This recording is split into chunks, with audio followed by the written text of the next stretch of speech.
Welcome to our channel. File మీద fake సంతకం పెట్టి మురళికి ఊహించని షాక్ ఇచ్చిన విక్కీ. అసలు ఇదంతా ఎలా జరిగింది ఏంటో తెలుసుకోవడానికి ఈ వీడియోను చివరి వరకు స్కిప్ చేయకుండా చూసేయండి. ఇక పద్మావతి అయితే హాల్లో కూర్చొని ఆలోచిస్తూ ఉంటుంది. మురళి ఇచ్చిన ఫైల్ గురించి ఆలోచించి ఈ నీచుడి నుంచి దివ్యని కాపాడాలి అంటే ఖచ్చితంగా ఈ ఫైల్ మీద సంతకం పెట్టించాలి. కానీ ఈ ఫైల్లో ఎలాంటి పేపర్లు ఉన్నాయో నాకు తెలీదు, ఒకసారి చూడాలి అని చెప్పేసి చూసేసరికి అన్నీ కూడా చెక్ చేసిన తర్వాత ఈడు చెప్పినట్లుగానే అన్నీ కూడా కరెక్ట్గానే ఉన్నాయి. ఇవి కేవలం బ్యాంకుకి సంబంధించిన షూరిటీ పేపర్స్ మాత్రమే. అలాంటప్పుడు ఇందులో ఎలాంటి సిచ్యువేషన్ని ఫేస్ చేయాలి అనేది అర్థం కావట్లేదు అని చెప్పి ఇంకా అనుకుంటా ఉంటుంది తనలో తానే. ఏది ఏమైనా ఈ పేపర్స్ మీద సంతకం పెట్టిస్తే ఖచ్చితంగా అప్పుడు నా విషయంలో ఇంకా దివ్య విషయంలో అన్నీ కూడా సర్దుకుంటాయి. అంతేకాకుండా దివ్యకు సంబంధించిన వీడియోని కూడా నీచుడు డిలీట్ చేస్తాడు. దీంతో పాటుగా నా గురించి కూడా ఆయనకి నిజాలు చెప్పేస్తాడు అని చెప్పేసి అనుకుంటా ఉంటుంది. అంతలోకి అరవింద పిలిచిద్ది. అరవింద పిలుస్తుంటే ఇదంతా కూడా అబ్జర్వ్ చేస్తూ ఉంటాడు మురళి. అబ్జర్వ్ చేస్తూ ఇంకా పద్మావతి అరవింద దగ్గరికి వెళ్ళేటప్పటికి ఇంకా ఫైల్లో ఉన్న డాక్యుమెంట్స్ అన్నీ కూడా మార్చేసి ఇంకా పిచ్చి ఆనందం పొందుతూ ఉంటాడు. అరవింద ఏమో ఇంకా పద్మావతితో మాట్లాడుతూ దివ్యకి ఏమైందో తెలియట్లేదు, నిన్నటి నుంచి చాలా డల్గా ఉంటుంది, అసలు తను ఏమన్నా మాట్లాడట్లేదు, అన్నం తినట్లేదు, నిద్రపోవట్లేదు, ఏంటో పిచ్చిదానిలాగా ఆలోచించుకుంటుంది అని చెప్పి అన్నీ చెప్తూ ఉంటే ఇక ఆ వీడియో సంగతి గుర్తుకొచ్చి, లేదులే వదిన నేను చూసుకుంటాను, తను వాళ్ళ నాన్నని వదిలిపెట్టి ఎప్పుడు ఉండలేదు కదా, అందుకే ఇన్ని రోజులు ఉండేసరికి ఇప్పుడు చాలా భయంగా ఉంది, బెంగగా ఉన్నట్టుంది, అంతే, అంతకు మించి వేరే ఏం లేదు, నువ్వేం భయపడకు, నువ్వేం ఆలోచించద్దు, నేను చూసుకుంటాను కదా, తనకేం కాదులే అని చెప్పి అంటది. అనేసరికి సరే నువ్వు అయితే మాట్లాడు, తను నాతో అంత ఫ్రీగా మూవ్ అవ్వట్లేదు కదా, నువ్వు మాట్లాడితే ఏమన్నా తెలుస్తుందేమో అని చెప్పేసి అంటది అరవింద. సరే వదిన తప్పకుండా మాట్లాడతాను, నువ్వేం ఆలోచించకలే అని చెప్పి అంటది.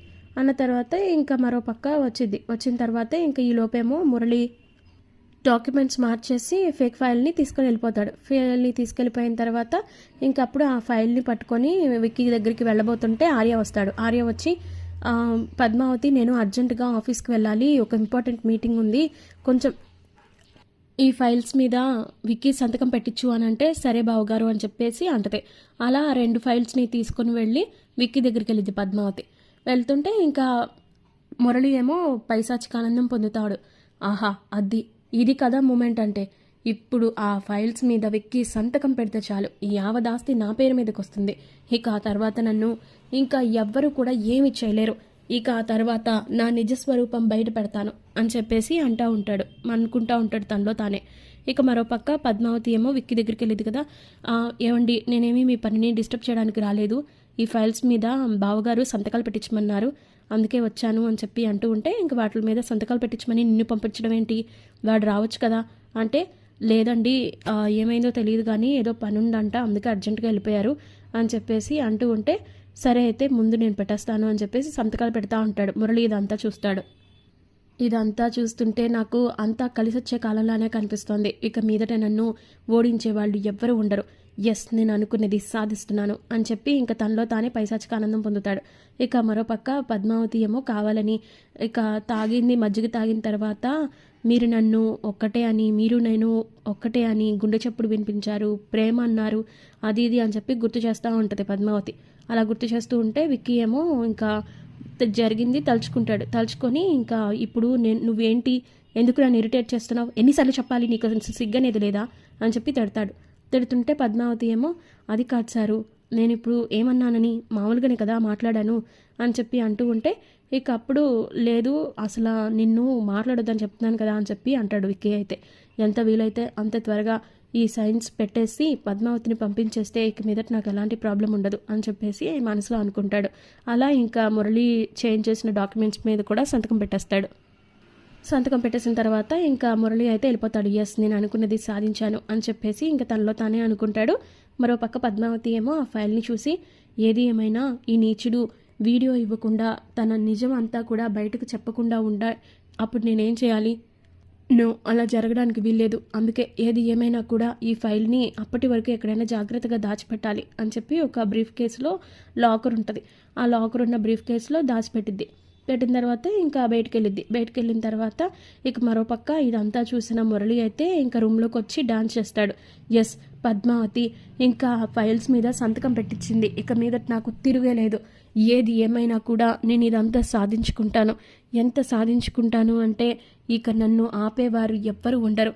ఈ ఆస్తి అంతా కూడా నా పేరున సొంతం చేసుకుంటాను అని చెప్పి డాన్స్ చేస్తూ ఉంటాడు. డాన్స్ చేస్తుంటే అరవింద వస్తుంది.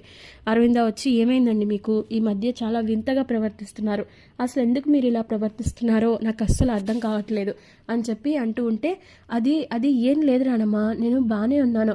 అది ఏంటంటే ఏదైనా తెలియని ఆనందం, ఒక చెప్పుకోలేనంత సంతోషం మన ముందుకు వస్తుంది అంటే మనం ఎంత సంతోషంగా ఉంటాం చెప్పు.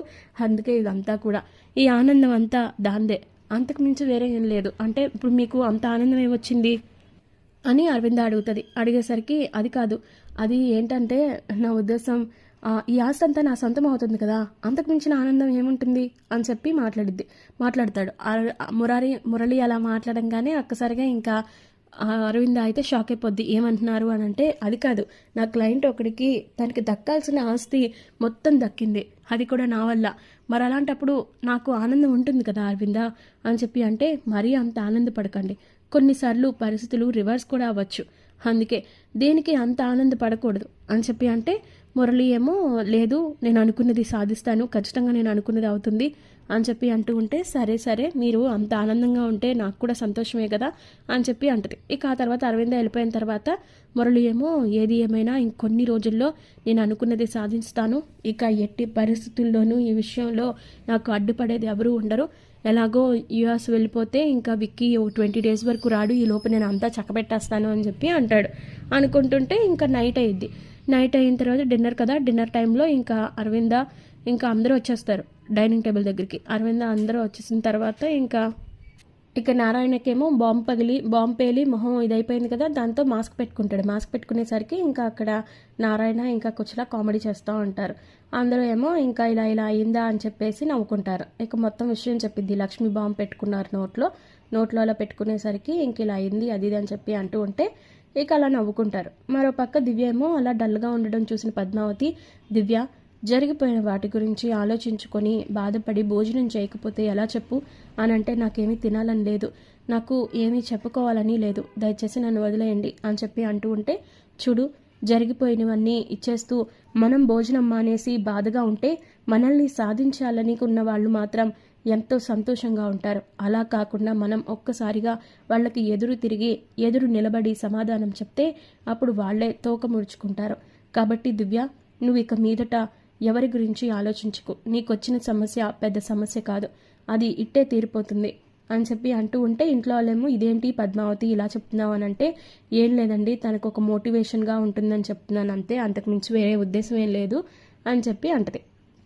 ఇక అప్పుడే విక్కీ వస్తాడు. విక్కీ వచ్చేసరికి ఇంకా భోజనం పెడితే, ఈరోజు అన్నీ మీకు నచ్చినవే చేశానండి, అన్నీ వదిలిపెట్టకుండా తినాలి అది ఇది అని అంటూ ఉంటే, ఇక అప్పుడు పొలమారితే అప్పుడు నీళ్లు పట్టించిద్ది. ఆ తర్వాత విక్కీ ఏమో, అక్క నీకు విషయం చెప్పాలి, నేను యుఎస్ వెళ్దాం అనుకుంటున్నాను ఒక 20 రోజులు, చాలా ఇంపార్టెంట్ ప్రాజెక్ట్ మీటింగ్ వచ్చింది, దానికి సంబంధించిన అగ్రిమెంట్స్ అన్నీ కూడా అమెరికాలోనే సైన్ చేయాలి, అందుకే నేను ఒక 20 రోజులు వెళ్తున్నాను అంటే, ఒరే అదేంట్రా, అక్కడ వాతావరణం నీకు పడదు కదా, మళ్ళీ ఎందుకు వచ్చింది చెప్పు అది ఇది అని అంటే, అది కాదక్క, ఇది వెళ్లాల్సిన ప్రాజెక్ట్ అంటే ఇంకేం మాట్లాడరు. పద్మావతి మాత్రం ఓవర్ యాక్షన్ చేస్తూ ఉంటుంది.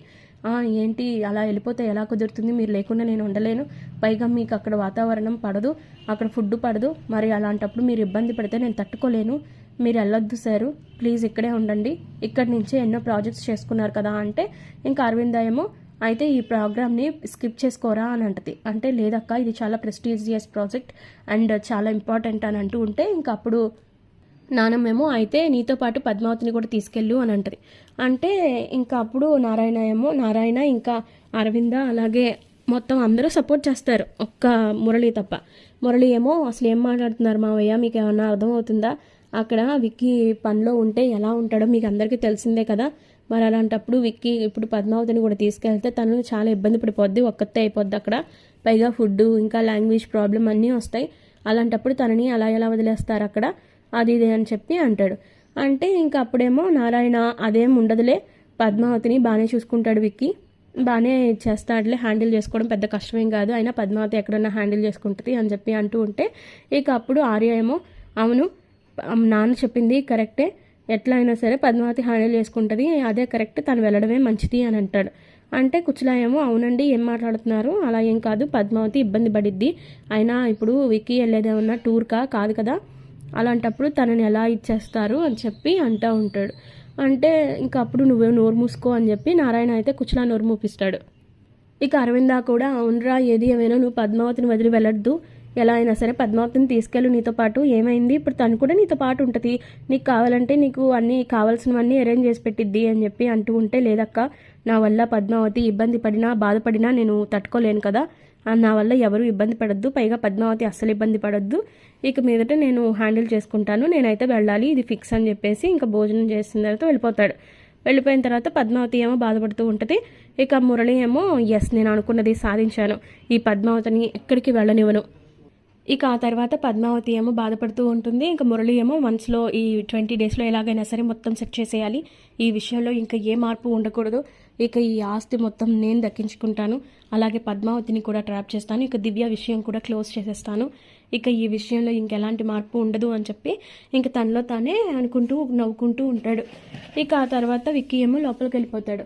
ఇక నెక్స్ట్ ఎపిసోడ్లో అయితే పద్మావతి ఏమో తులసి కోట చుట్టూ తిరుగుతూ భగవంతుడా నువ్వైనా సరే మా ఇద్దరిని కలుపు తండ్రి, మా ఇద్దరిని కలిపి మా ఇద్దరిని సంతోషంగా ఉండేలాగా చూడు, ఆయన ప్రేమ నేను పొందేలాగా చూడు అని చెప్పి ఇంకా దేవుడి తులసి కోట చుట్టూ తిరుగుతూ ఉంటుంది. తిరుగుతుంటే అప్పుడే సోదం వచ్చింది.